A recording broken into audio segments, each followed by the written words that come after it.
You're listening to a production of the National Media Archive. To learn more or volunteer, go to nationalmediaarchive.com.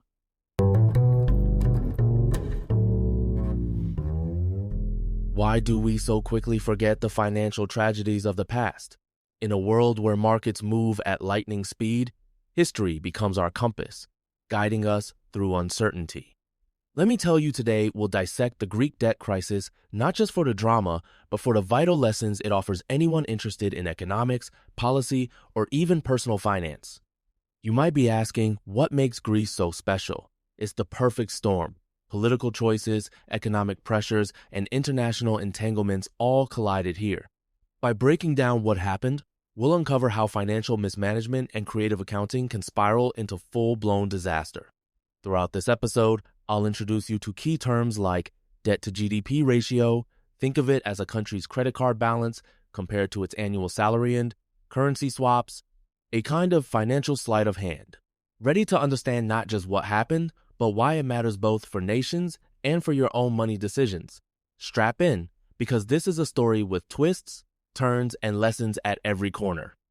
Let's kick off our journey in 1999, with Greece at a crossroads and a risky opportunity just on the horizon. Picture this. It's 1999. The European Union has just unveiled its shiny new currency euro. But not everyone gets to join the party. Greece, despite being an EU member, is sidelined. Why? Their debt-to-GDP ratio is way above the 60% threshold needed to qualify. Now, a debt-to-GDP ratio is like a household with a mortgage that's 3 times their yearly income. If you're a lender, you'd hesitate to hand out more credit, right? Greece's government had been boosting social benefits and public wages, but at the cost of mounting debt. So, what are their options? Cut back on spending and risk public backlash? Or miss out on the Eurozone and its economic advantages? Neither choice is attractive. But what if there's a third path of creative workaround that lets Greece have its cake and eat it too? This is where the concept of fiscal discipline, the art of balancing a country's checkbook, clashes with political realities. And as we'll see, when economic rules meet political ambition, things can get complicated. You may wonder, was this a calculated risk or just wishful thinking? Let's follow Greece as they chase the Euro dream and see how far they're willing to stretch the rules. Enter the financial wizards, Goldman Sachs. In the early 2000s, this American investment bank offers Greece a solution: currency swaps. But what's a currency swap exactly? Imagine you owe money in dollars but want to pretend you owe it in euros, using some clever math to hide the true amount. Through these financial instruments, Greece manages to disguise part of its national debt, making it appear healthier on paper. It's a bit like rearranging your credit card statements to look more appealing when you apply for a loan. Now, you might be thinking, isn't this just accounting trickery? In a way, yes. But at the time, it allowed Greece to meet the Eurozone's entry requirements without painful spending cuts. The government could avoid unpopular reforms and still claim a spot in the Euro Club. But here's the conflict. While these swaps were technically legal, they blurred the line between transparency and deception, a critical tension in global finance known as regulatory arbitrage. The result?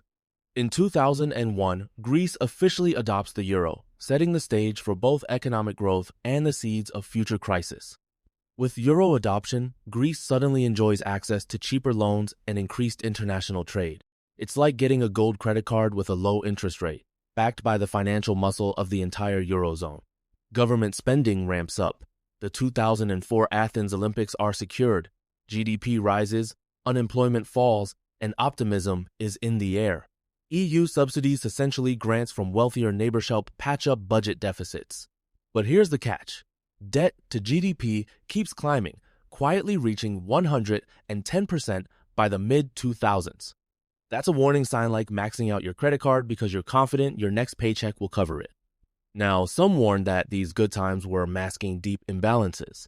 Was Greece building a house on sand? Or was this just a new European prosperity? We'll soon find out as cracks begin to appear and external shocks threaten to turn Greece's boom into a bust. Fast forward to 2008. The U.S. real estate bubble bursts, triggering a global financial crisis. Suddenly, Greece's main industrious tourism and shipping tank and GDP plummets. the Athens Stock Exchange loses 65% of its value. Borrowing costs rise sharply. Here's where we meet sovereign risk, the possibility that a country won't repay its debts.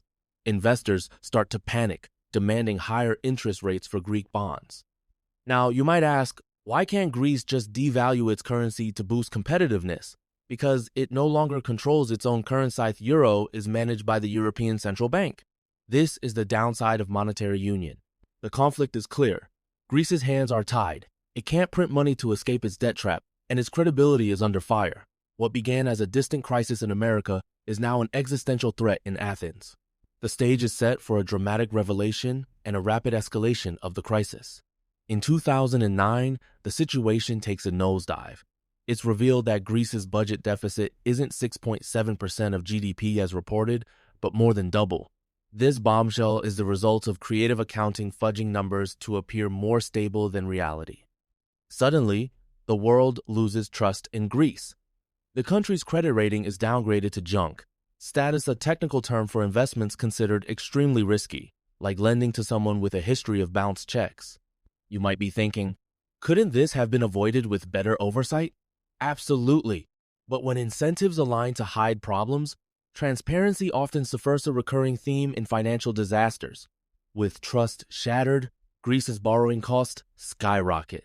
The government is now teetering on the edge of defaultable to pay its bills and facing international scrutiny. The next question, how do you save a country from bankruptcy when its credibility is in tatters? Cue the arrival of the Troika trio made up of the European Commission, the European Central Bank, and the IMF. Think of them as the emergency response team for the Eurozone. Their solution? A massive bailout, 110 billion euros to stop Greece from defaulting. But this lifeline comes with strings attached: higher taxes and spending cuts, known as austerity measures. Austerity aims to restore fiscal balance by reducing deficits, but it's a double-edged sword. Imagine slashing your own budget during a job loss. You save money, but your quality of life takes a hit. Now, you might wonder, can you shrink your way out of a recession? Many economists debate this. For Greece, austerity led to deeper recession, rising unemployment, and social unrest. The first bailout doesn't solve the crisis, in fact. It exposes just how complex and interconnected modern economies can be. By 2011, it's clear the first bailout isn't enough. Debt to GDP has soared to 172%. Enter the second rescue, another 130 billion euros, plus a debt restructuring, a fancy term for reducing what Greece owes to private creditors by over 50%. Debt restructuring is like negotiating with your bank to cut your mortgage in half. Painful for lenders, but sometimes the only way to avert total collapse. More austerity is required. Tax hikes, wage cuts, and public sector layoffs. For ordinary Greeks, this means hardship unemployment rises above 25% and anger boils over into protests. Now you might ask, does this sacrifice bring results? After 2 years, Greece reports a structural surpluses, meaning government income finally covers expenses, not counting debt payments. But at what cost? The conflict between economic necessity and social stability has never been clearer. The seeds of political upheaval are sown. By 2015, years of economic pain lead to political revolution. Greeks reject decades of two-party rule and elect an anti-austerity government. Their new leaders promise to fight austerity and renegotiate bailout terms with the Troika. This is a classic case of populism where leaders capitalize on public frustration with elite policies. But the new government faces a dilemma: how to deliver relief without losing access to essential EU funds. Negotiations with the Troika break down. Greece's banks close, the stock exchange shutters, and Grexit, a Greek exit from the Eurozone, becomes a real threat. Now you might be thinking, could a clean slate have worked? But the cost of leaving the euro would have been staggering hyperinflation, wiped out savings, and global market chaos. In the end, Greece defaults on an IMF paymenta, first among developed nations. The crisis reaches its dramatic climax. With no other options, Greece accepts a third bailout, 86 billion euros, more cuts, and more oversight. The economy shrinks by 25%, poverty skyrockets, and 1 in 3 Greeks faces financial hardship. It's a sobering reminder that fiscal mismanagement and lack of transparency can devastate a nation for generations. The technical terms here, sovereign default and structural reform, aren't just academic, they're lived experiences for millions. Let me leave you with this. History is more than a list of disasters. It's a guidebook. Whether you're running a country or managing your own finances, the lessons of Greece about honesty, discipline, and resilience matter. So the next time you hear about debt ceilings, budget deficits, or financial bailouts, remember Greece. Ask yourself, are we building stability or just buying time? And if you want to keep learning, there are resources out there like Skillshare, today's sponsor, that can help you build the skills to navigate financial uncertainty one lesson at a time.